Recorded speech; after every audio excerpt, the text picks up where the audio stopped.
검찰 특위. 네. 안녕하십니까. 초선박사 22회 시작합니다.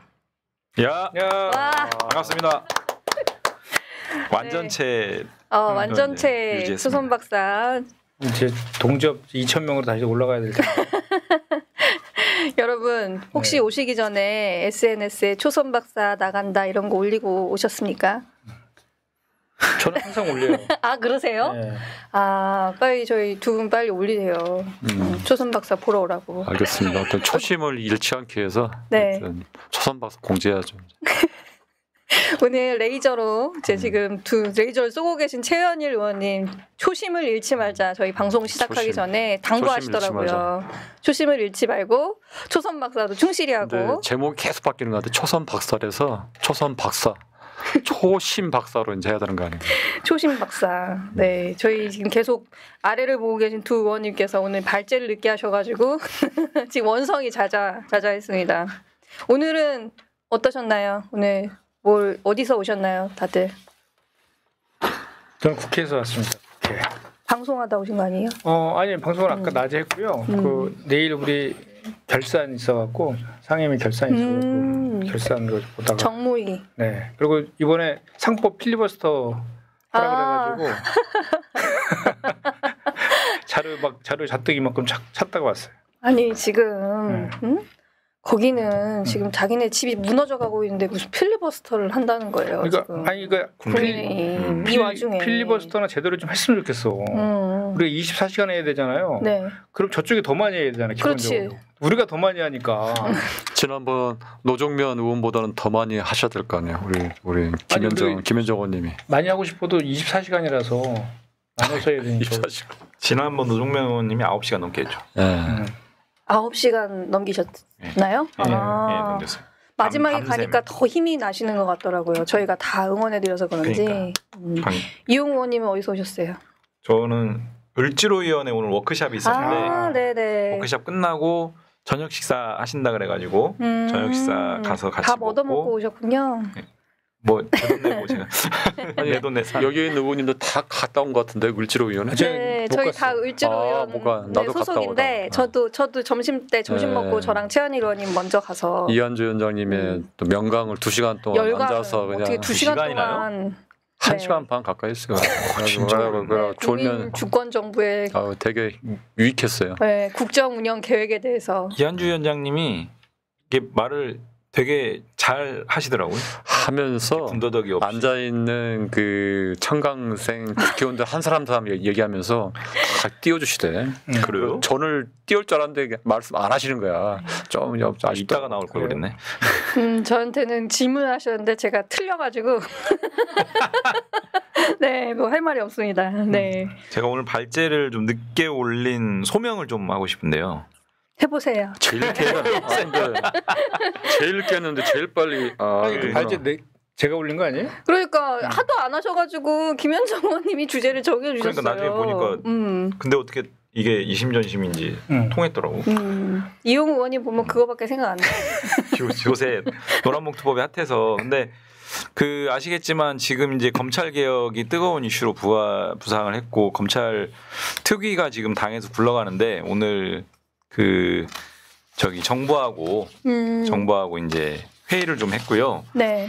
행안부 차관, 법무차관 와서 보고하고 국무조정실에 이제 1차장 와서 이렇게 각 입장들을 좀 보고하고 의견 교환하느라고 제가 진행을 했거든요. 간사여가지고. 그러는 와중에 또 방송 출연이 또 있어가지고. 아이고. 네. 그리고 나서 바로 올린 겁니다. 예. 설명이 좀 되나요? 그러니까 전날 저녁에 올리세요. 예, 오늘 저희 다 바쁜 하루를 보내고 왔는데요. 그래도 저희 또 같이 얘기할 주제를 정했으니까 또 주제대로 한번 진행을 해보도록 하겠습니다. 첫 번째 주제 저희 오늘 썸네일 보셨죠? K-원전 50년간 족쇄. 맞아요. 매국노 진짜 윤석열. 저희가 사실 어제 상임위가 있었어요. 저희가 산자중기위원회인데 저희 상임위 소관 사항입니다. 원전 수출과 관련한 사항인데요. 결산 소위를 잡아놨는데 갑자기 그 밤에 그 전날 저녁에 체코 원전 수출과 관련해서 올해 1월에 한수원과 한전과 미국 웨스팅하우스 간에 체결한 협약서를 입수했다고 하면서 서울경제에서 대대적으로 협약의 내용을 상당히 자세하게 보도를 한 거예요. 아, 서울경제에서 특종한 거예요? 네, 단독으로. 사실 근데 그 정보를 어떻게 얻었는지 모르겠는데 그동안 저희 산자중개위원회 윤석열 정부 하에서 원전 수출 관련해서 사실 국가적으로 우리도 밀어주겠지만은 불공정한 계약이 되면 안 된다. 이게 과연 흑자를 볼 수 있는 사업이냐에 대해서 우리 좀 철저하게 검증을 하고 계약 조건을 잘 짜서 들어가야 된다 수없이 강조를 했거든요. 근데 그때마다 협상 중인 사항이다. 우리가 정보를 제공할 수 없다. 기밀 유지 협약을 했다. 이러면서 한 번도 제대로 된 정보를 제공한 적이 없었어요. 근데 갑자기 협약서를 통째로 언론이 입수했다고 하면서 보도를 했는데 그 자체도 기가 막혔지만은 내용을 보니까 이거는 원전 수출 우리가 계속 해야 되는 건지 제 눈을 의심을 했습니다. 그 내용을 보니까 원전 수출 단가가 이제 한 기당 한 10조 원 정도 예상을 하고 있는데 그중에 1조 1,000억 원 정도는 웨스팅하우스에 줘야 되는 거예요. 무조건. 물론 돈으로 주는 게 아니라 웨스팅하우스는 뭐 자재를 공급한다든지 그 반대되는 역무를 제공하는 것으로 돼 있긴 하지만 우리가 그걸 국내 기업에 줄 수도 있는 거잖아요. 근데 그게 아니라 웨스팅하우스에 반드시 그만큼 줘야 된다. 물품 용역 구매 계약을 9천억 원 상당의 계약을 맺어야 되고 기술 사용료 조건으로도 2,400억 원을 한 기당 꼭 줘야 된다. 근데 이게 이 원전에만 적용되는 게 아니라 향후 50년간 그 원전을 수출할 때마다 웨스팅하우스랑 붙어 다니면서 이렇게 웨스팅하우스를 먹여 살려야 된다는 거예요. 그리고 더 기가 막힌 거는 체코 원전 하나에만 적용되는 게 아니라 그 대형 원전에만 적용되는 게 아니라 우리나라가 이제 SMR이라고 스몰 모듈형 원자료 그 작은 모듈형 원자로인데 소형 원전을 개발을 하고 있어요. 작년에 우리가 예산 삭감 많이 했지만 SMR 기술 개발 관련해서는 별로 삭감을 하지 않았어요. 어쨌든 국가 미래 먹거리가 될 수도 있는 영역이다. 그래서 안전하게 경제적으로 타당성이 있다는 게 검증이 되면은 우리도 쓸 수는 있다 생각하고 기술 개발을 국가적으로 지원을 하고 있는 사안인데 그게 개발이 완료되면 웨스팅하우스에 이 기술이 한국의 독자적인 기술인지를 검증을 받아야지만 해외에 수출할 수 있다. 이런 류의 이제 현재 그 체코 원전에만 적용되는 게 아니라 향후에 우리나라 원전 산업과 관련해서 해외 영업과 관련해 적용될 수 있는 포괄적인 형태의 계약을 맺은 거예요. 완전히 뭐 이렇게 원전 주권 팔아먹은 매국 행위네. 그렇죠. 그것도 50년씩이나. 그러니까요. 50년이라는 것도 사실 50년이 어디서 나오는 건지 모르겠어요.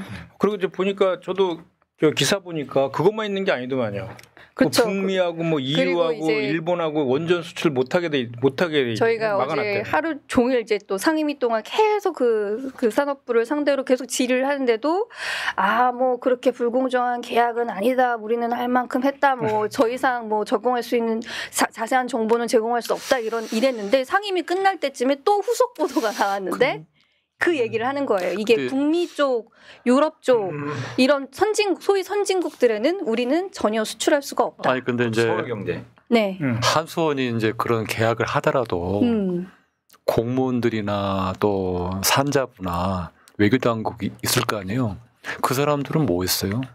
그러니까요. 그러니까 그리고 대통령실이나 그런 완전히 이제 견제하는 데가 다 있을 텐데 다 이제 나 몰라 나왔다. 그렇다면 아마 윤석열 내란 수계가 그냥 강압을 해가지고 아예 그냥 하명 그렇게 한 거 말고는 이해가 안 되는 거죠. 그러니까 저희가 정말 이해가 안 가잖아요. 그래서 우리가 생각할 때 합리적인 추정은 어쨌든 윤석열 정부 내에 우리가 이런 걸 했다는 걸 보여주기 위해서 좀 굴욕적이지만 요거는 절대 공개되지 않겠지라는 생각으로 그렇게 좀 밀실 합의를 한 게 아니냐.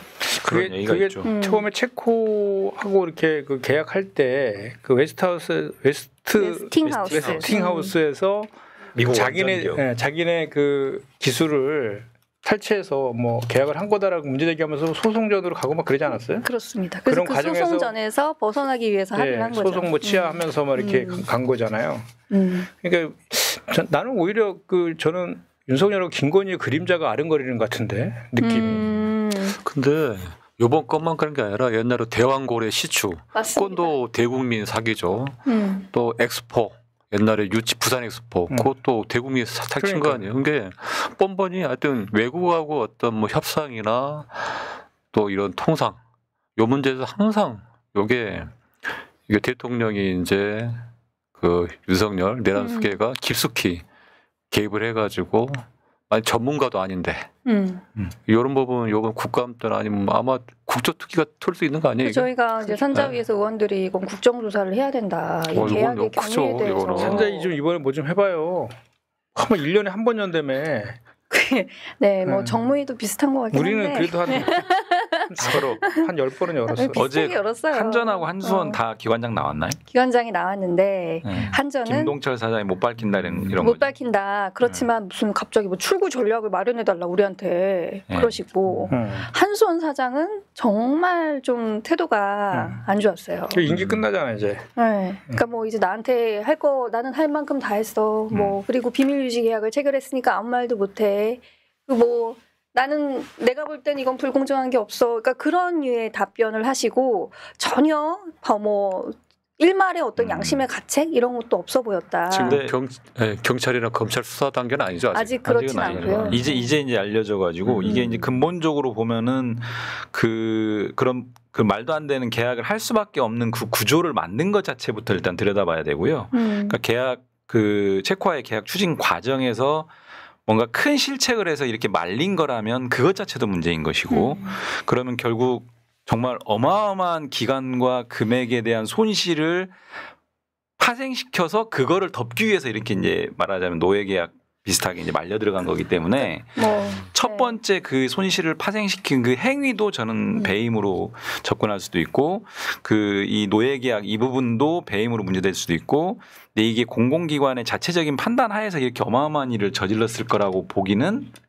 어려움이 있어요, 사실은. 그래서 이거는 원전 수출이라고 하는 성과를 조급한 마음에 보여주기 위한 정권 차원의 어떤 하명 계약이 아닌가라는 강한 의심이 드는 지점이 있는 거고 이런 부분들에 대해서 명확한 진상규명을 해야 되는데 사실 김동철 사장이 얘기하는 비밀유지 약정이라고 하는 것은 통상적인 법리상 비밀유지 약정의 적용 한계랄까요? 이런 부분들은 대외적으로 공표하는 거 이게 누설되거나 공공연하게 알려지는 부분이지 뭔가 진상규명하는 과정에서의 국가기관이라든지 정부기관에서 그렇죠. 이런 부분들을 확인해 나가는 과정들은 전혀 그와 무관하기 때문에 그렇게 접근하는 문제는 아니고 그건 그야말로 변명에 불과하기 때문에 철저하게 진상을 밝히고 저는 이거는 수사로 가야 될 문제라고 생각합니다. 그러니까 지금 이게 한 원전의 문제는 웨스팅하우스가 사실 원천 기준을 갖고 있는 건 맞아요. APR 1000이라는 1기가와트짜리 원전에 대해서 갖고 있는데 체코 원전에 대해서 처음 얘기할 때만 해도 한수원은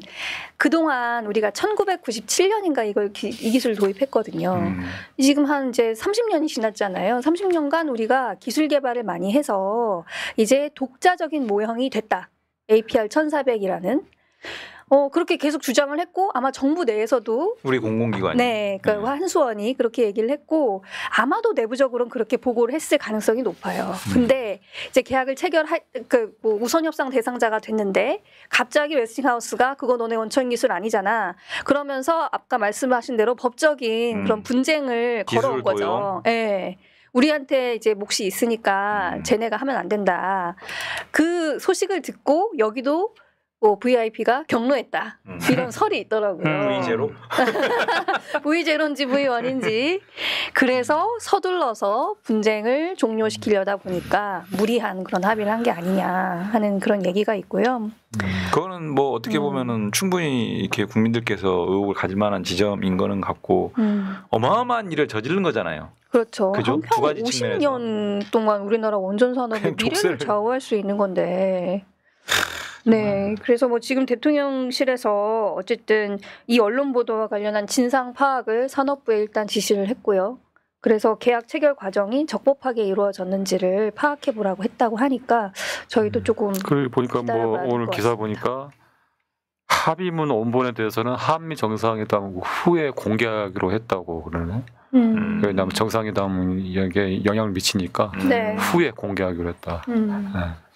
뭐 이제 저희 그 산자위 의원들은 우리한테만이라도 어차피 지금 언론에 다 나갔다는 거잖아요. 뭐 협정서를 확보했다는 거니까. 근데 이제 그 보수 쪽하고 국민의힘 일부에서 이런 또 주장을 하더라고요. 이게 그 윤석열 정부 때 임명된 공공기관장들을 내쫓기해서 터뜨린 거다. 그렇게 또 그런 주장을 하더라고요. 짜고 치는. 어이가 예? 짜고 치는. 그러니까 언론에 공표되자마자 발빠른 정부의 움직임. 아니 국민의힘은 상임위에서 그런 얘기도 했어요. 이 계약이 최종 계약이 6월 4일에 체결됐거든요. 대통령 선거가 언제 있었습니까? 6월 3일. 6월 3일에 있었잖아요. 아니 이거 저희 국민주권 정부가 도래한 다음에 체결된 이재명 정부가 체결한 계약이다. 니들이 책임져라 이런 얘기까지 하더라고요. 이야 쌈박하네요. 진짜 신박하죠. 네. 진짜 뭐 참 그런 쪽으로만 머리가 도나 봐. 국민의힘 요새 보면. 그러니까요. 그래서 저희가 정말 이런 국민적인 의혹에 있는 사안에 대해서 철저하게 규명해야 되고 말씀하신 대로 산자위가 조금 이번에 힘을 좀 써보도록 아니 하겠습니다. 김동완 의원 뭐해? 그래서 좀 그런 것 좀 하지. 네, 김동완 의원님 가끔 소리는 좀 지르시긴 하는데 소리 지르고 사과하고 막 그러더만 지난번에. 그렇죠, 네, 어쨌든 이거는 용산까지 윤정부 용산까지 가야 될 사안인 것 같습니다. 예, 그러니까요. 치고 올라가야 될 것 같고요. V0, V1까지 지금 50년간 이런 굴욕적인 계약을 체결한 이유가 도대체 뭔지 저희가 끝까지 한번 잘 파악해 보도록 하겠습니다. 네, 저희 두 번째 주제로 넘어가려고 하는데 오늘 왜 이렇게 식구들이 채팅창에 많으시죠, 김현정 의원님? 김현정 의원님 광팬입니다. 그래요? 김현정 TV 구독했다 막 그러시는데요.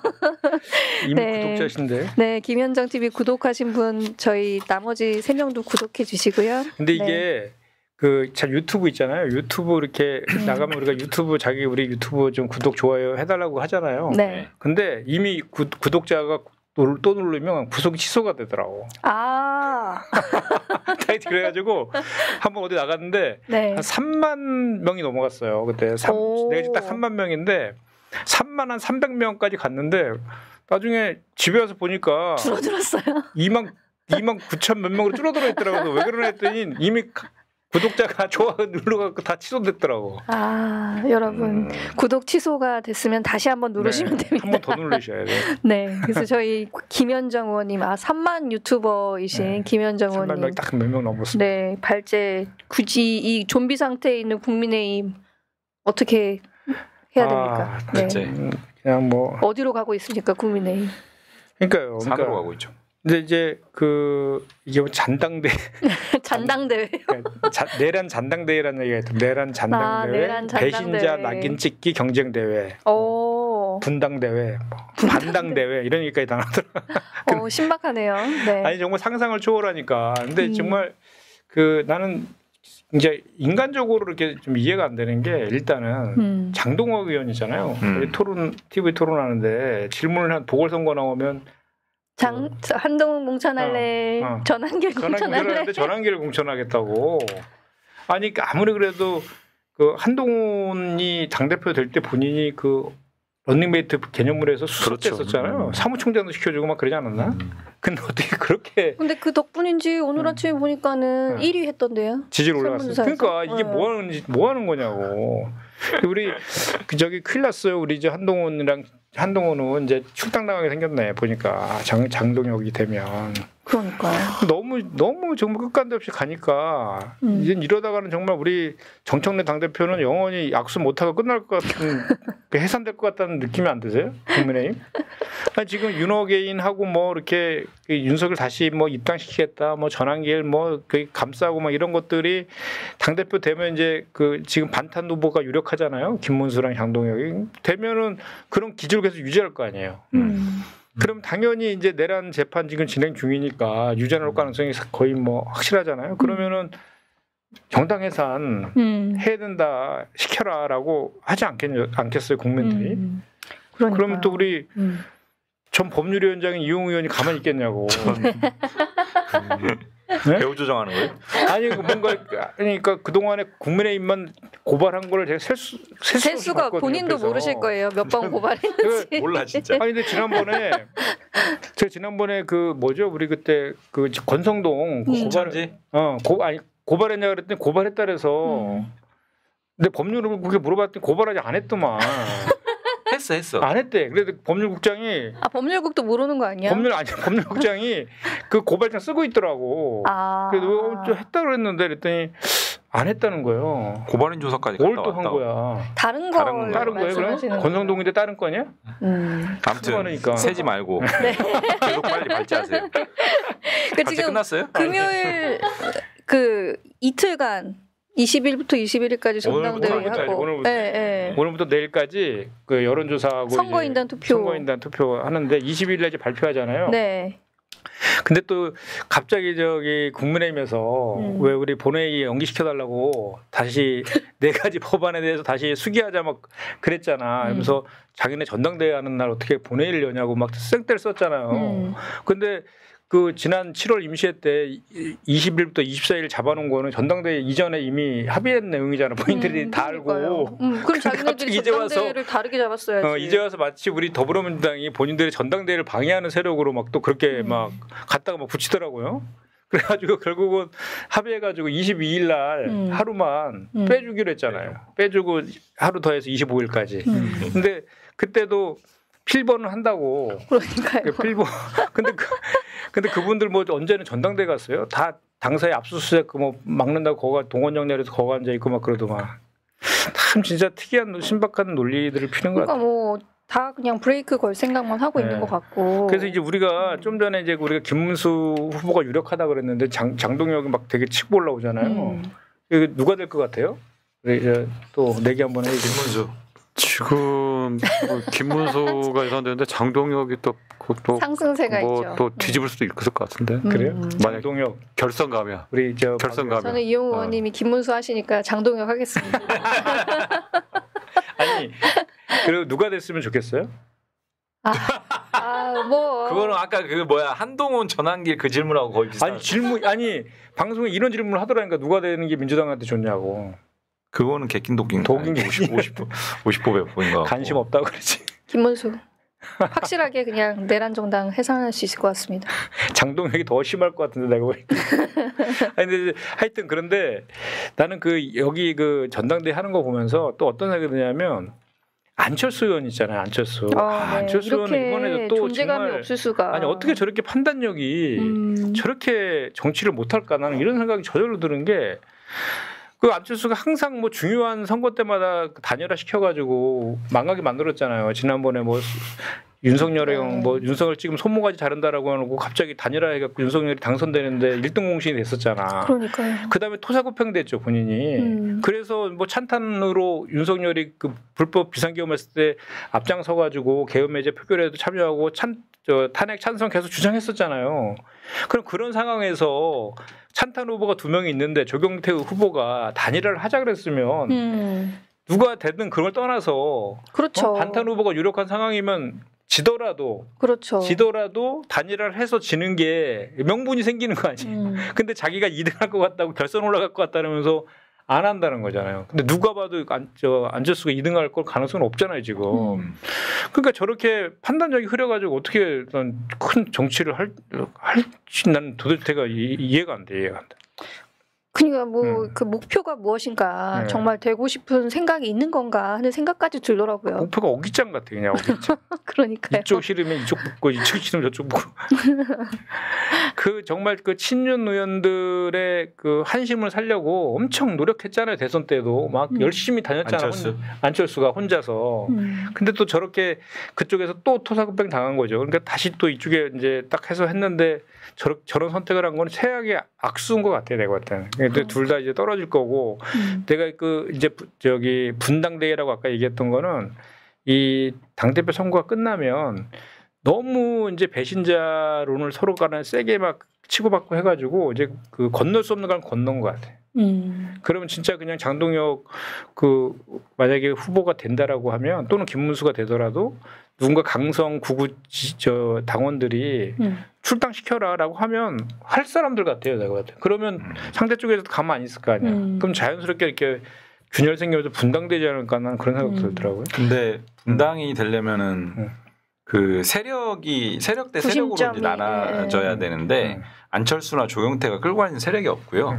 그래서 그 정도 수준으로는 분당이 될 것 같지는 않고 이제 한동훈계가 소위 한동훈계가 조금 어떤 이제 도저히 이네들과는 못하겠다. 뭐 김문수가 되든 장동영이 되든 뭐 이런 세력들과는 도저히 못하겠다 이런 상황이 오면은 조금 뭐 모르겠는데. 어쨌든 이번 사실 국민의힘 전당대 얘기하는 것 자체가 지금 참 나는 좀 시간 낭비긴 한데 나는 좀 전에 얘기한 게 그런 상황을 그 친윤 쪽에서 만들 것 같다는 생각이 드는 거지. 너네 나가라. 그리고 안 나가면 계속 막 괴롭히는 거죠. 이렇게. 그리고 이제 이번 전당대 하면서 확인되는 게 국민의힘의 당원들의 입장들을 저는 주목해봐야 된다는 건데 지배적으로 소위 이게 뭐 저기 뭐야 반탄파가 아니고.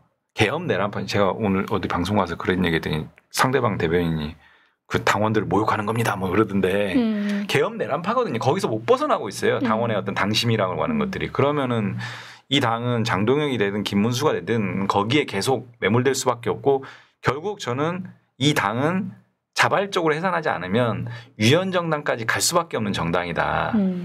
실제로 저는 그거를 촉구하고 싶거든요. 그러니까. 제가 이제 법률위원장도 내려놨기 때문에 자유로운 신분으로. 네. 아 본인이 안 해도 된다는 거죠 지금 누군가의. 아니 법률위원장이면. 이성윤 의원님의 일이다. 아니 뭐 이제 자유롭게 이제 개인 이용으로서. 그리고 키워드가 하나가 이제 전환길이었죠 전환길. 네. 그렇죠. 전환길로 시작해서 전환길로 끝나는 전당대회. 이거 자체가 상징적으로 보여주는 전환길이 4명 후보보다 더 부각이 돼. 김문수 옆에 딱 앉아서 얘기하면 그쪽만 비쳐. 그러니까. 그러면서 그 자기 라이브를 하면서 김문수 앞에서 장도경 지지하고 뭐 나중에 다시 찾아가서 그런 의도는 아니었다 뭐 이런 것까지 했다고 하더라고요. 장동영이 지지했느냐 안 했느냐 가지고 논쟁한다는 것 자체가 그러니까 전환길의 마음은 어디에 있나를 지금 촉각을 곤두세워야 된다는 게 그리고 이제 말도 안 되는 진짜. 저 유력 후보인 김문수 후보는 그 우리 특검에서 압수수색 영장 발부받아서 이미 제출해달라고 한 거잖아요. 네. 통일교의 신도들이 당원에 가입한 걸 확인하기 위해서 특검에서 확보한 통일교 신도들의 명단하고 그 당원 명부하고 대조해보겠다. 이 정도인데 500만 당원을 명부를 다 가져간다고 자꾸 그렇게 프레임을 그렇게 자꾸 거짓말하대요. 오늘도 똑같이 또 주장하더라고요. 그리고 500만 당원 명부를 어떻게 주냐 막 이런 식의 논리를 피던데 그게 아니잖아요. 그죠? 예, 대조하는 거죠. 그것도 이미 제출이고. 예. 그리고 이제 사실 그게 의혹이 사실이면 정말 그 심각한 정당 민주주의 훼손하는 거잖아요. 그 정교 분리 원칙도 위반해야 하는 거고. 그리고 또 이제 거기 영장에 보니까 정당법만 나온 게 아니라 정치자금법도 나오고 또 저것도 뭐 하나 또 나왔던데 그게 뭐더라? 하여튼 그렇게 나왔는데 그게 이게 제가 봤을 때는 그래서 그 신도들의 집단 당원 가입 뿐만 아니라 권성동이 그 통일교에 돈 받았잖아요. 그거를 대선 자금으로 써달라고 한 거잖아. 네. 대선 자금으로 써달라고 한 거잖아요. 그러니까 그게 사실이면 불법 대선 자금이잖아요. 그러면 434억 국고부조금 그 토해내야 되잖아요.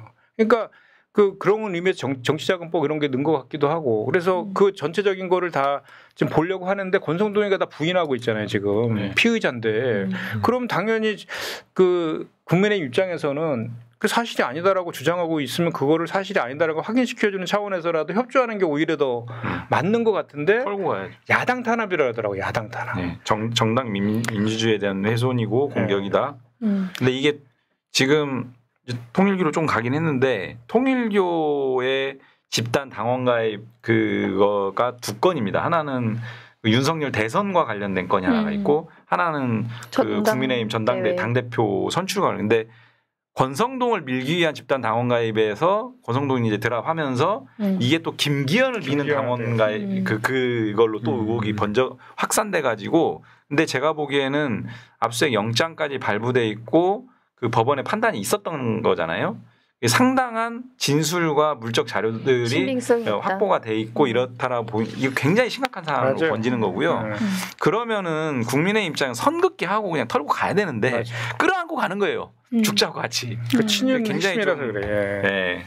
그리고 그 뭐 대선 때에도 그 통일교의 저 지구장이라고 하나요? 지역장이라나 지구장들한테 현금도 나눠주면서 실제로 대선 조직하는데 도와주라고 한 거 다 진술했잖아요, 그분들이. 그러니까 실제로 대선에 깊숙하게 통일교가 관여를 했고, 통일교는 그렇게 관여한 이유에 대해서 그 통일교의 정책을 맞아요. 국가의 정책으로 추진해달라고 청탁했다라는 진술까지 나온 거잖아요. 그러면 완전히 이거는 그냥 뭐 특정 종교한테 국가를 헌납하는 그런 내용들이잖아요. 엄청난 내용이거든요, 이게. 근데 그냥 방어명부라서 야당 탄압이다. 이거는 그렇게 따지면 우리나라 22년도에 우리 더불어민주당 당사 윤석열 검찰이 침탈했을 때 저 그 자리에 있었거든요. 우리가 막았는데 그때 막다가 이미 제출하겠다고 제안도 했는데 안 된다고 그러면서 막 치고 들어가서 막 했거든요. 그게 사실은 그 당사를 침탈한 거지. 그거야말로 야당 탄압이에요. 예. 그리고 그때 그 국민의힘에서 뭐라 그랬냐면 제가 지금도 기억나는데 그 유명한 말 있잖아요. 죄 없으면 수사받으라고. 막 그랬잖아요. 그리고 이재명 당시 저 대표님이 체포동의안 국회 왔을 때 그때 통과됐잖아요. 그때 생쇼를 했잖아. 67명이 서약서 썼잖아요. 불체포 특권 포기하겠다고 하는데 그 기계들은 다 어디 간 거예요 지금? 그거에 반만이라도 해도 저거를 저렇게 할 게 아닌데 김문수 후보는 저기 가서 지금 밤샘 낳는 거 입고 숙식 농성하고 있고 막 제 눈을 의심했어요. 흉측한 운동하고. 네, 이상한 운동하고. 저기 장동혁은 특검 앞에가 1인 시하고 있더만요. 그러니까 지금 이 사안을 그냥 저는 전당대회를 위해서 각자의 욕구 해소를 위해서 그냥 이용하고 있는 것 같아요. 본인들도. 그래서 전 진짜 그 전당대회 이후에 국민의힘의 그 내부 갈등이 어떻게 될지가 진짜 막 흥미로워요. 흥미롭게 갈 것 같아요. 흥미진진할 것 같아요. 보기 싫을 것 같은데요. 네? 집단 정당과의 관련해서는 신천지 건도 있고요. 그래서 통일국건은 2건이 있다 그랬고 요 3건이 저는 국민의힘의 결정타가 될 거라고 봅니다. 이거 만약에 이제 분명하게 이제 확인돼서 기소가 되면은 국민의힘은 이제 그 말도 안 되는 정당이 되는 콩가루 정당이 되는 거예요. 그 홍준표 전 대표가 폭로한 거잖아요. 신천지는 네. 이만희 그 교주한테 직접 들었다고 그랬죠. 직접 들었다 그랬고. 네, 저희 전당대회는 22일 날 1차 결과가 나오고 과반 득표자가 없으면 또 결선 투표도 한다고 하더라고요. 네. 결선 투표 갈 가능성이 높지 않을까요? 네, 결선 투표 가능성이 그러면 결선 투표는 또 24일, 25일이에요. 필리버스터는 어떻게 한다는 거야? 뭐 어차피 필보할 때 하는 사람 한 명만 오잖아요. 국민의힘은. 그리고 표결할 때 다 나가버리고. 그러네요. 그러니까 뭐 사실 뭐 의미도 없지 뭐. 결선 투표가 며칠? 24일, 25일이라고 하고 하더라고요. 그러면은 발표만 하는 건가요? 아니면 전당대회를 그날 뭘 하나? 다 모여서 결선 투표하는 거니까 뭐 또 표결 같은 거 하겠지. 25일 날에는 모이지 않을까요? 25일 날 우리 필보 있나요? 필보 25일 날 끝납니다. 오전에 끝나지. 상관없네. 오전에 끝나지. 그래서 어쨌든 그러면 결선 투표는 갈 거고 김문수 두 분은 김문수, 한 분은 장동혁이라 그랬어요. 장동혁이요? 내 반대로. 그렇죠. 2대1 장동혁, 김문수. 난 김문수 할게요. 네, 장동혁 의원님 응원합니다. 네. 이거 짤로 돈다 이제. 이거 짤로 돈다. 큰일 나. 네. 국민의힘은 확실히 내란 정당으로 해산시켜 주시기 바라고요. 수정하세요. 장동혁 의원님. 네, 저희 이 와중에도 국민의힘이 결사 반대하고 있는 노란봉투법 얘기로 그럼 넘어가 볼까요? 네. 예. 이용 의원님. 색깔이 마음에 안 들어서 반대하나? 그러니까 법 이름을 바꾸면 어때요? 그러니까 파란봉투법. 빨간봉투법. 그래. 빨간봉투법. 본인 색깔처럼. 예, 노란봉투법은 뭐 내용은 잘 아실 것 같고 요새 또 하나의 이제 전국을 달구고 있는 이슈가 되어버렸는데 사실 노동법이라는 게 노동계든 재계든 다 100% 완전하게 만족시키지 못해서 항상 양쪽에서 이제 비판을 받는 게 일반적인데 이 법안도 지금 마찬가지인데 지금 재계가 더 세게 반발하고 있고 근데 사실 제가 좀 내부적인 말씀을 좀 드려보면 환노위에서 이 법안을 처리하는 과정이 이제 소위에서 처리하면 전체회에 상정해서 환노위 전체회에서 처리를 하잖아요. 이 과정에서 소위 당일날 제가 경총에 뭐 관계자하고 한번 소통을 했고 긴밀하게 실제로 유선과 저희 의원실에서 만나서 긴밀하게 그 협의까지 하고 했는데 오히려 국민의힘이 그거를 갖다가 협의해서 접점을 찾을 노력을 안 하고 3조는 사실은 아침부터 막 해가지고 거의 합의점을 찾았고 국민의힘도 3조는 이 정도면 합의점을 찾은 걸로 평가를 하거든요. 근데 2조에 대해서는 2조는 이번에 처리하지 맙시다 하고 그냥 나가버렸어요. 더 이상 앉아있으면 합의로 처리될 것 같으니까. 그리고 오히려 재계와 우리 그 여당 입장에서는 뭐 경제 6단체도 만나고 경총도 따로 만나고 대한상인도 따로 만나고 이러면서 막 열심히 합의점을 찾으려 노력하고 의견도 청취하고 했는데 법안 논의 과정에서는 오히려 국민의힘은 2조는 이번에 처리하지 맙시다. 이러니까 이게 말이야 막걸리예요. 국회라는 게 논의를 해가지고 어떻게든 입장 차이를 좁혀나가는 건데. 깨트리려고 한 거지. 그러니까 합의 처리 모양새를 갖춰주고 싶지 않았던 거예요. 그냥. 그래놓고 오늘 환논이 전체가 했거든요. 오늘 또 들어와가지고는 일방적으로 막무가내로 밀어붙여가지고 처리했네 어쩌네 이러는데 제가 듣다가 너무 열받아가지고 의사진행반을 신청해서 아니 그날 복귀해 보시면은 우리가 입장이 달라도 치열하게 논의하고 토론해가지고 접점을 최대한 찾아보자 해서 3조는 찾았지 않습니까? 2조도 그렇게 하고 찾아야 되는데 심지어 재계하고 우리 또 직접 소통하면서까지 찾아보려고 하는데 정작 국민의힘은 논의하지 말자고 뛰쳐나간 마당에 무슨 일방 처리라고 해요. 오히려 국민의힘이 직무유기다. 이 얘기를 제가 진짜 막 너무 흥분해가지고 막 얘기했는데 그런 상황이고요. 재계에도 할 말이 없는 게 이번에 지금 한노위를 통과해서 본회의 상정 예정된 법안의 내용이 말하자면 크게 보면 세 가지 쟁점인데 그 세 가지 쟁점 중에 두 가지의 재계 입장을 수용해 준 겁니다. 그러니까 지난번 거부권 행사한 법안과 재계 입장에 근접한. 그래서 재계도 너무 재계 입장 다 관철하려고 하면은 이 노동법은 안 되기 때문에 그런 정도의 좀 절충하고 절제된 법안인데 너무 과도하게 좀 요구하는 측면이 있고 국내에서 기업 활동을 하는 기업이면 그게 국내 기업이든 외국 기업이든 국제 노동 기준과 대한민국 헌법 테두리 내에서 기업 경영을 해야 지속 가능한데 자꾸 암참 뭐 이런 본국에서는 반대한다 뭐 이런 국제 노동 기준에 따라서 기업 경영을 하는 분들이 여기 들어와서는 그 밖에서 기업 경영을 할 수 있도록 어떤 룸을 만들어 달라고 계속 얘기하면 그것은 앞뒤가 안 맞다. 이런 말씀 꼭 드리고 싶습니다. 그러니까 어제 이제 그 암참에서 그 주한 상공회의소, 주한 미국 상공회의소에서 이제 우리 원내 지도부랑 간담회도 했었는데 그 사실 뒤에서 그 경총에서 다 주도한 거잖아요. 그 주한 유럽 상공회의소도 같이 입장문도 내고. 근데 좀 전에 얘기한 것처럼 나도 좀 그때 어제 이제 우리 원내 지도부랑 이제 간담회를 하는데 좀 화가 나더라고요. 그 뭐냐면 미국이랑 EU도 그 조항이 다 있잖아요. 그 원청도 실질적 지배력이 그렇죠. 하청이 미치면은 교섭 의무가 있다라는 게 그럼 미국에 있는 노동자들은 그렇게 보호를 받고 있는데 한국의 노동자들은 뭡니까?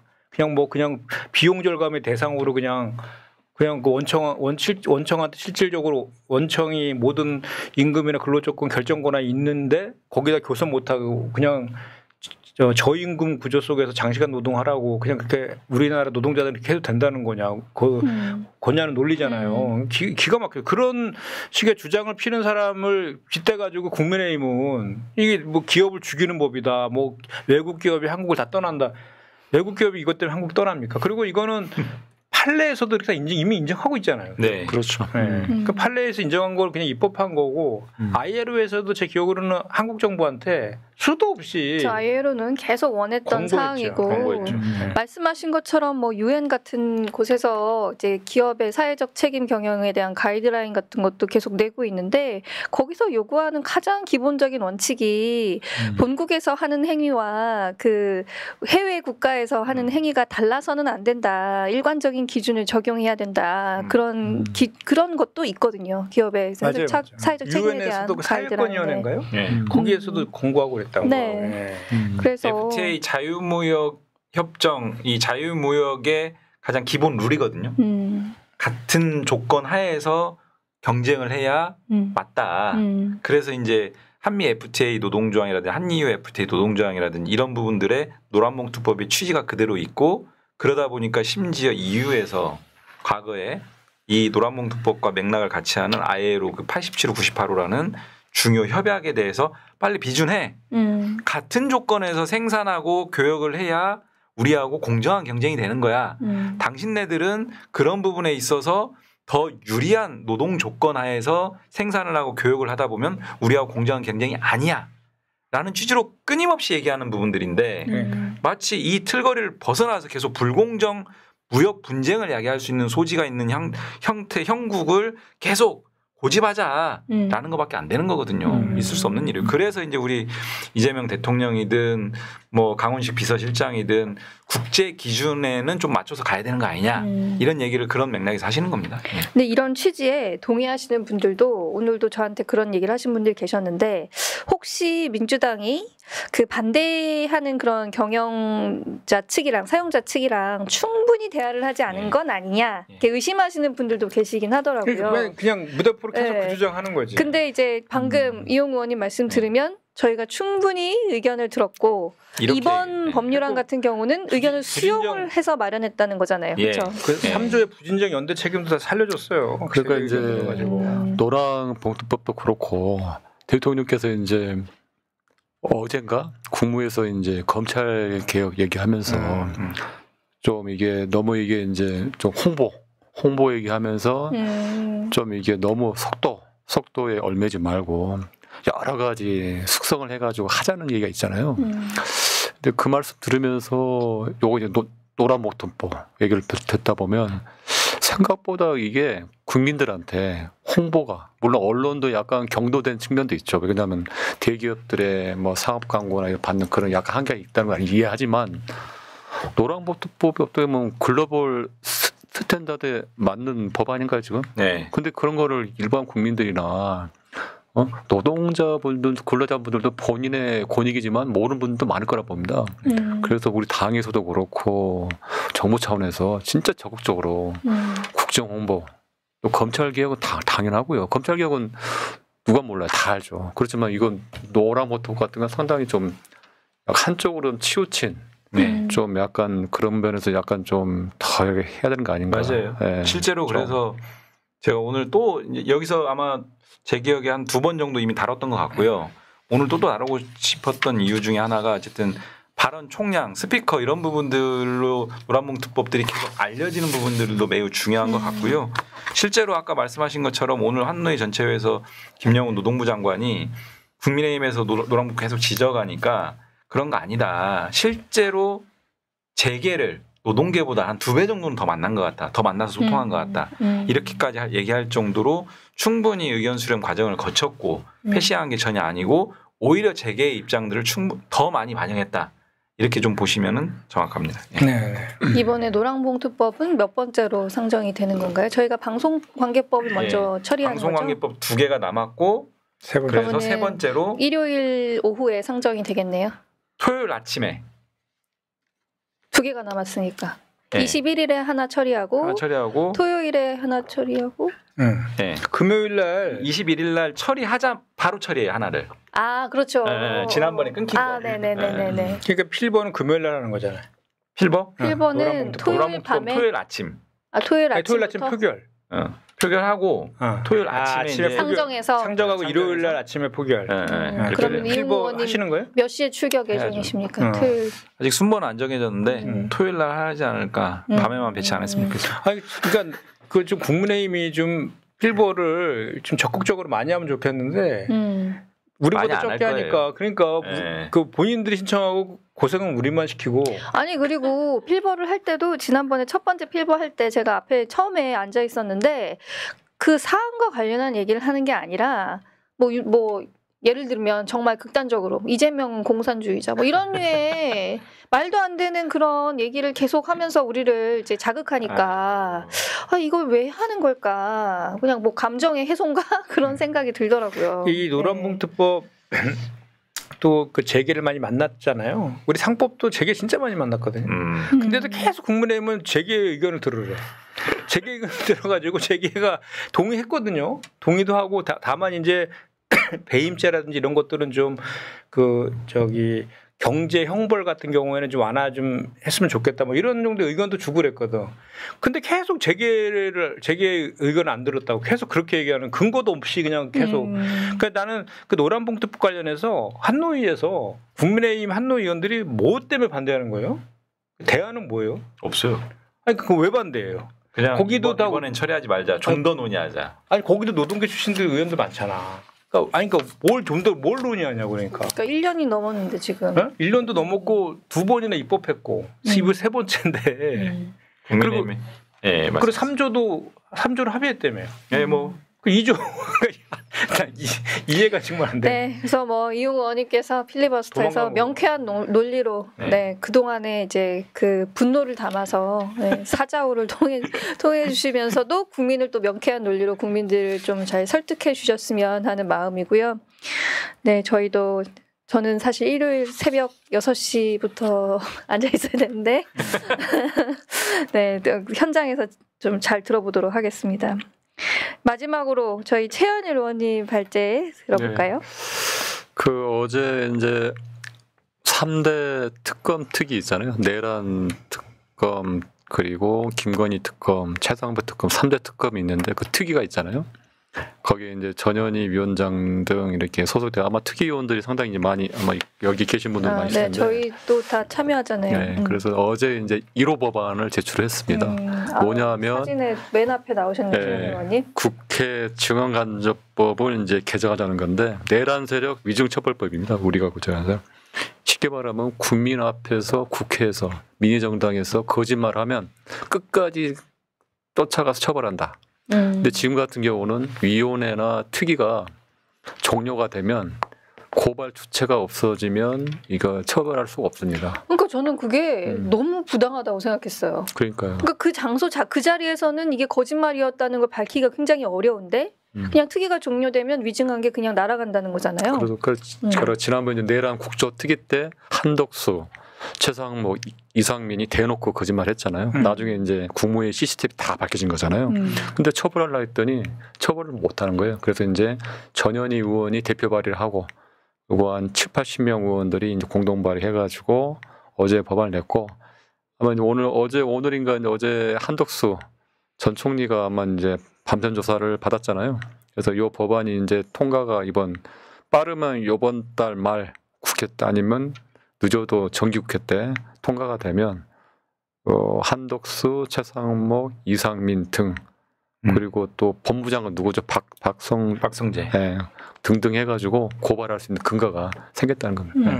저게 그때 그 대정부질 말고 내란 국조 특위 석상에서의 뿐만 아니라 위증? 지금까지 뭐 다른 위원회나 뭐 특위도 이제 고발할 수 있는 근거가 생겼고 한시적으로 운영되는 특위들 아니 특위뿐만 아니라 위원회도 상임위 위원회도 종료되면 본회의에서 의장이 국회의장이 결정하면 할 수 있도록 해서 소급포가 가능하고 상설 상임위도 그거는 이제 절차법이기 때문에 이게 뭐 위원 요소는 없다라는 게 입법조사 그러니까 상임위에서의 발언도 문제 삼는 거예요? 이게 상임위는 있으니까 상임위는 원래 고발할 수 있잖아요. 상임위도 선서하면 국정감사 때 그 차수가 끝났을 때는 끝나면 고발할 수 없나요? 되나? 모르겠네. 상임위 끝나면 근데 거기는 이제 상임위가 존재를 하기 때문에 그 문제는 없을 것 같은데 국조특위 같은 게 아예 종료를 했기 때문에 활동 기간이 정해진 특위나 국정조사 이런 쪽에서의 이증 기간이 끝나도 이증죄로 고발할 수 있다. 그런 이제 근거 입법적 흥결을 이제 보완한 겁니다. 그럼 가장 주목되는 게 한덕수, 최상목, 이상민 등등 해가지고 하는 거고. 아니 한덕수는 뭐 문건 본 적도 없다 뭐 이러더니 버젓이 그거 놓고 상의하는 게 CCTV에 찍혔다는 거잖아요. 정말. 이상민은 구속 기소 됐잖아요. 거기에 보니까 위증 혐의도 들어가 있죠. 그러니까 그 탄핵 심판 과정에서 이증한 것도 거기 들어가 있는 거고 이제 이거는 국회 증언감정법에 의해서도 또 이증으로 또 처벌할 수 있다는 거잖아요. 뭐 원래 모든 권한은 본회의에서 행사할 수 있어야 되는 건데 편의상 우리가 상임위를 두어서 활동하는 거니까 저는 뭐 무리가 없는 구성이라고 생각하는데 잘 처리돼서 우리가 그 진짜 거짓말하는 사람들 그냥 벗어나게 하는 거는 막았으면 좋겠네요. 단순한 사건이 아니고 이제 내란 종식의 일환이고 하니까 이제 국민들께서도 충분히 이제 그 공감하고 수긍할 수 있는 법안이라고 생각을 하고 말씀하신 것처럼 법리적 문제도 충분히 이제 커버 가능하기 때문에 신속하게 처리해가지고 지금 한덕수 같은 경우는 특검에서 다시 한번 소환 통보를 해서 이제 소환 조사가 예정돼 있고 구속영장 청구도 좀 임박했다라는 이제 보도들이 많이 있고 근데 이제 저 위증까지 저 위증 내용 자체는 명백한 거잖아요. 그죠? 그렇죠. 네. 그래서 그런 부분까지 이제 그 같이 추가하게 된다라고 하면은 그 책임 추궁은 좀 피하기는 어려울 것 같습니다. 아, 정말 뻔뻔하게 거짓말했잖아요. 그러니까 본회의장 나와가지고 막 그러니까 본인이 맞는 말을 하는데 자꾸 추궁하지 말라는 식으로 막 역정을 내면서 얘기하고 최상목도 마찬가지잖아요. 문건을 버젓이 문건인데 뭐 별거 아닌 것처럼 쪽지다 이런 식으로 처음부터 막 호도하기도 했고. 근데 이제 지금만 돌이켜 보면 그런 거잖아요. 저기 이상민도 저 멀리서 뭔가 하나 쪽지가 하나 보였는데 그러니까 아주 안전히 거짓말은 못 하고 이렇게 그러니까 어설프게 하다가 나중에 다 들통난 거지. 저쪽에서 보였대. 아예 그냥 거짓말을 하려면 그냥 본 적이 없다라고 하든지. 나중에 CCTV 다 찍혀 있잖아요, 지금. 그러니까 뭐 거짓말 할 수 없는 사안을 거짓말로 덮으려고 하니까 뭐 사필 규정이라고 계속 이런 일들이 발생하는 것 같습니다. 내란 주요 임무 종사자로 혐의로 기소됐더라고요. 그러니까 이상민 내란 주요 임무 종사자도 무기 이상이죠. 예. 그러니까 한덕수도 그럴 가능성이 높을 것 같고 최상목 하여튼 한덕수는 확실할 것 같아요. 가장 유력할 것 같아요. 16시간 조사받았다 그러던데 한덕수에 대해서. 아니 뭐 민주 진영과 보수 진영을 다 통틀어서 국무총리까지 한 사람인데 저는 사실 이런 비상계엄 사태에서 그쪽 편에 서가지고 윤석열의 비상계엄을 막지는 못할 망정 그 뒤를 뭐 절차적인 정당성을 확보해주기 위해서 노력하고 또 나중에는 그쪽에 대선 후보가 되기 위해서까지 뭐 한밤에 후보 바꾸기 날치기까지 하고 저는 이분의 추락이 정말 끝이 어디인가 이런 생각이 드는 것 같습니다. 한덕수 전 총리 같은 경우는 거의 공범 수준으로도 가능하지 않을까 싶은데요. 뭐 헌법재판관 임명도 다 거부하고 창설 특검 임명도 안 했잖아요. 그래서 막 탄핵 심판 지연시키고 막 고의적으로 이렇게 하고 민생 법안 거부권까지 행사했잖아요. 그러니까 뭐 그리고 좀 전에 박 의원이 얘기한 것처럼 대통령 선거에도 나가려고 한동훈하고는 공동 정부까지 하려고 하다가 또 막 그랬잖아요. 그러니까 뭐 안 한 게 없잖아요. 새록새록 떠오르네. 온갖 만행을 많이 저질렀어요. 그리고 국무회의 소집도 한덕수가 했다는 거 아니에요. 그러니까 이제 한덕수가 내가 봤을 때는 한덕수는 계엄 선포하는 걸 미리 알고 있었다라고 볼 여지가 되게 높아 보여요. 네. 그래서 저희 뭐 시간이 얼마 남지 않은 것 같은데 한덕수 구속 기소까지 이분의 말로를. 근데 우리 최현희 의원께서 국회 증언감정법 1호 법안으로 이렇게 제출하고 사진도 있고 딱 그래서. 좀 더 풍부하게 얘기하실 줄 알았더니 너무 짧게 얘기하고 법안 내용이니까 뭐 너무 지금 깔끔하게 정리하셨다고 아주 뿌듯한 표정으로. 근데 국민의힘에서는 이게 왜 소급표가 있어서 왜 이혼이라고 왜 주장하는 거예요? 근거가 뭡니까? 절차법은 거기 적용 안 되는 거 아니에요? 그러니까 그거는 그냥 피상적인 이제 봐서는 그런 거고 입법조사처나 또 법률 전문가들 다 검토를 받았는데 이건 절차법이고. 또 기존 대법원 판례, 헌재 판례에서도 이런 경우는 문제 없다. 이게 공익적인 차원이기 때문에 절차법으로서 소급표, 위헌 없다는 해서 그래서 이제 법안을 냈죠. 그러니까 지금 소급표라는 게 이제 말하자면은 과거에 어떤 행위를 했을 때 처벌이라는 것은 어떤 행위가 있어야 처벌을 하는데 그 행위가 범죄를 과거에는 구성하지 않았는데. 시간이 지나서 돌이켜보니 그 행위를 처벌하고 싶어. 그래서 시간이 지난 시점에서 그 행위가 범죄가 된다라고 하는 내용의 그런 법을 만들어가지고 과거로 돌아가서 그 행위를 처벌하려고 하면 이런 게 이제 소급표가 금지 원칙을 위반하는 거죠. 이제 그렇게 처벌은 안 되고 위헌이 돼서 처벌은 안 되고 근데 이거는 과거에도 이미 그런 행위를 뭐 하면 있었기 처벌을 한다, 위증죄로 있기 처벌한다는 거는 때문에 있었고 예. 다만 이제 그 처벌을 위한 절차 중에 하나로 그렇죠. 그게 고발이 필요한 건데 역시 특유의- 법률위원장이네. 역시 법률위원장. 네. 그 특위에 고발을 할 수 있어야 네. 이제 절차가 진행이 되는데 그 특위가 사라졌기 때문에 맞습니다. 이런 경우에는 이제 범죄 행위를 절차 때문에 처벌하지 못하는 이 부정의가 이제 계속 불공정한 부정의가 이제 계속 이제 온존하기 때문에 이것은 좀 시정해야 되는 거 아니냐. 그렇죠. 이런 절차적인 부분을 좀 해소해주는 그런 차원이니까 유연성 논란은 되지 않는다. 그렇죠. 이걸 국민의힘이 모를 리가 없어요. 알죠. 알고도 그냥 막 떠드는 거예요. 그냥. 그러니까 그냥 옛날에 잘못된 행위를 이 법 때문에 처벌받게 생겼으니까 소급표 네. 금지 원칙 위반이야. 그냥 이런 식으로 네. 우기는 것 같고요. 지금 이게 특위에서 같이 만드신 법인 거죠. 전현희 이제 네네. 특위위원장님께서 대표 발의하고 특위위원들 공발했죠. 공동 저희도 발의하고 일반 공발에 의원들도 참여하긴 공동 발의했죠. 했는데 네. 지금 검찰개혁특위는 어떻게 진행되고 있어요? 지금 검찰개혁 특위는 26일 법률 26일 나오는 거 법안이 맞냐 이런 거 나옵니다. 계속 질문 나오던데. 예. 26일 법안 나옵니다. 그래서 어제, 오늘, 내일, 토요일 하루 건너뛰고 일요일 계속 회의가 잡혀 있고요. 회의를 한번 하면 3-4시간은 기본이고 뭐 5-6시간도 하고 그렇군요. 당정대 회의, 법사위원분들과의 연석회의, 특위 전체 회의 계속 돌아가면서 지금 법안을 가지고 막 다듬고 있는 단계고요. 그리고 국민 의견 수렴 과정들도 정부든 당이든 좀 병행하면서 26일 날 일단 초안이 제출되고 그 초안을 가지고 다시 한번 이제 또 당과 의견 교환도 좀 하고 아무튼 최대한 빠른 속도로 당의 원래 지침대로 이제 가져가고 있는데 일단 어느 시점에 최종적으로 좀 정리해서 발의하고 처리할지는 당 지도부랑 저 윗분들이 잘 판단하시지 뭐 않을까 공론화가 좀 더 돼야 되는 거 아니냐? 뭐 예. 이런 의견들을 뭐 국무총리님도 예. 제시하시고 했으니까 예. 뭐 그것 좀 반영이 되긴 할 것 같네요. 네. 저희 이제 사법개혁특위는 제가 참여하고 있는데 어제 전문가들 모시고 공청회를 진행을 했어요. 대법관수 비공개 증원 공청했나? 아니요 공개 공청회였습니다. 아, 그래요?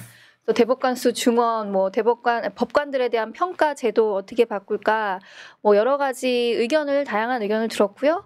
다음 주 27일에 국민 경청 대회라는 걸 합니다. 그래서 이 사법 서비스에 대한 국민들의 어떤 좀 불만이라든지 또 의견이라든지 이런 걸 듣는 자리를 가지려고 하니까 어떤 형식으로 하는 거예요? 뭐 토론회랑 비슷한 방식으로 하게 될 것 일반 같고요. 국민들을 모시는 거예요? 네. 근데 일단 의견을 말씀해 주신 분들을 저희가 그 개혁과제로 선정한 내용 5가지가 있으니까 관련해서 의견을 먼저 진술하실 분들은 저희가 조금 섭외를 해보려고 하고 있고 그분들이 진술하시고 나서 뭐 오신 분들 자유롭게 말씀하실 수 있게 그래서 저희도 좀 의견을 들어보고 하는 자리를 가지려고 하고요. 그거 바탕으로 해서 저희 특위도 조금 심도 있는 논의를 빠르게 진행해보자 이렇게 하고 있습니다. 저희도 오늘 마지막 논의하는 과정에서 국민의 의견을 수렴하는 어떤 뭐 그런 공론 그 과정을 좀 한번 어떤 형식을 갖춰서 진행해보자. 그래서 민영배 위원장님께서 그 안을 좀 짜보자 이렇게 이제 지침을 주셔가지고 아마 저희도 비슷한 방식으로 뭔가를 좀 진행할 것 같긴 합니다. 그럼 뭐 그냥 그 보수 쪽하고 국민의힘 쪽에서 주장하는 인위적 속도 조절로는 사실이 아닌 거고 네. 그러니까 최대한 빠르게 하되 좀 더 세밀하게 살펴봐라 그렇죠. 세밀한 이런 거죠. 미세 조정을 위해서 의견 수렴이 필요하면 더 열심히 하면 될 것 같고요. 언론개혁 특위는 또 어떻게 진행되는지 다 있네. 우리 3대 특위 다 있어요. 특위는 이제 뭐 공청회 어제 했고요. 여기도 공청회를 했군요. 어제 오늘인가 어제 했고 그래서 뭐 여러 가지 뭐 쟁점들에 대해서 저번에 이제 방송법 통과를 했잖아요. 그리고 내일인가요? 내일 또 이제 법안도 되니까 차근차근 하고 있기 때문에 그 부분 다 진행되고 있고 여러 가지 쟁점적인 것도 지금 가고 있기 때문에 아마 상임위 차로 이제 과방위하고 또 언론 특위 차원에서 하기 때문에 투트랙으로 지금 잘 가고 있는 것 같아요. 방통위 폐지시키고 새롭게 만드는 법 이런 이제 가장 관건은 이제 이진숙 위원장이 이제 물러나야 되는데 이런 부분은 어떤 식으로 방안을 마련할지가 그게 고민일 것 같습니다. 네. 저희 뭐 3대 특위 가열차게 돌아가고 있는데 너무 바쁘시겠어요. 뭐 필리버스터도 해야 되고 회의도 많이 들어가셔야 되고. 네. 근데 국민들께 약속하신 시한이 있으니까 저희가 더 열심히 해야 될 것 같고요. 사실 저는 요새 그 뉴스 중에 산업재해 뉴스가 나오면 되게 유심히 보게 되는데 최근에도 또 안타까운 사고가 있었잖아요. 네. 철도에서 또 그렇게 사고가 나가지고 혹시 뭐 판노위에서는 더 진상 파악하고 계신 게 있어요? 일단 어제 경북 청도에서 철도 선로 유지보수 과정에서 이제 7분이 사고가 났고 2분은 돌아가셨고 5분이 중경상을 입원 중인데 어제 우리 당의 산업재해 그 예방 TF가 있지 않습니까? 그 최 의원님도 같이 활동하고 계시고 거기 이제 TF 단장이신 김주영 환노위 간사님 포함해서 박홍배, 박해철 의원님 같이 가셨고 우리 정부의 이제 국토부 장관, 고용노동부 장관 같이 갔고 해서 사고 수습에 만전을 기하고 있고 최대한의 엄중한 수사와 처벌을 하겠다라고 하는 부분들을 밝혔고요. 사실은 어제 사고는 가장 기초적인 부분에서 발생한 후진적 재해입니다. 그래서 이 부분 오늘 환노위 전체회의에서 공히 여야 가릴 것 없이 강하게 좀 지적을 하면서 이런 부분들에 대해서 근본적인 대책을 이제 사건 하나하나에 대해서 메시지를 내고 찾아가고 이런 것도 필요한데 지금 이제부터 집중해야 될 부분들은 대한민국의 산업재해 어떻게 근본적으로 예방할지 종합적인 대책을 빠르게 내야 된다. 그래서 장관께서 9월 중순 이전에는 종합대책 발표하겠다. 이렇게 좀 얘기를 하더라고요. 근데 사고 현장을 오는데 뉴스를 보니까 여기 앞에서 정면에서 이제 기관차가 왔고 뒤에서 동시에 왔더라고 보니까 그러니까 아마 뒤에서 오고 있는 거를 아마 이제 뭐 전기 기관차란 것도 있지만 동시에 진입이 되니까 아마 이제 사고 현장에서 그런 부분도 불상사가 있었던 것 같아요. 현장에서. 여러 가지 불운한 것들이 요소들이 소리가 안 들린 거죠. 앞에 온 거 앞에 오는 것의 소리라고 생각했는데 뒤에서 오는 건 전혀 몰랐던 거죠. 근데 저는 선로에 들어갈 때는 사실 그 선로에 열차가 언제 통과하는지는 확인하고 들어갈 것 같거든요. 네. 기본적으로 열차 운행을 중단을 하거나 그 이격을 시키는 게 원칙이고요. 그러니까 유사한 사고가 계속 철도공사에서 작년에 구로에서도 똑같은 거의 유사한 사고가 발생해서 2명이 돌아가셨고 과거 23년인가에 돌아가면 또 밀양에서도 똑같은 사고로 돌아가셨고. 아, 그랬군요. 그래서 열차 감시원을 배치를 해야 돼요. 원래 선로 작업할 때 이렇게 열차 오는지 안 오는지를 감시. 근데 그 자리를 비웠고 여기가 철도공사 직원 1명에 소위 말하는 하청업체 6명이 같이 근무한 소위 이제 위험의 외주화 어떤 이슈도 있고 모범적인 사용자가 돼야 될 공공기관에서 발생한 문제, 후진적 재해, 반복 재해, 아무튼 상징적으로 우리가 들여다봐야 될 문제의식을 다 담고 있는 사건이었고 다발 중대재해여가지고 심각하게 좀 접근하고 있는데 이런 부분들대로 처리하고 아까 말씀드린 종합적인 산업재해 대책을 좀 신속하게 전방위적으로 좀 추진해 나가는 게 훨씬 더 중요할 수 있을 것 같습니다. 네. 근본적인 대책이 빨리 마련되기를 바랍니다. 근데 최현 의원님은 산업재해 TF에도 들어가세요? 가 있는데 뭐 이렇게 또 이용욱 의원님 같이 또 이제 한노위 전문가 계시니까 저는 딱 이렇게 전방위적으로 정말 열심히 활동하시는 물가 TF에도 들어가. 아니 그렇게 TF 특이한 6, 7개 있는데 그렇게 들어가 있는 이유가 제일 가깝잖아요 국회에서. 출석률이 거의 100%이기 때문에 포함시킨 것 같아요. 국회가 지역구잖아요. 현수막 특위가 조만간 뜹니다. 이제 조만간. 현수막 특위 들어갔어요. 그게 제일 중요한 법이고 그건 법안을 제가 대표 발의 조만간 하니까 공동 발의해 주세요. 제가 이미 발의한 법도 있는데 병합 심사 해주세요.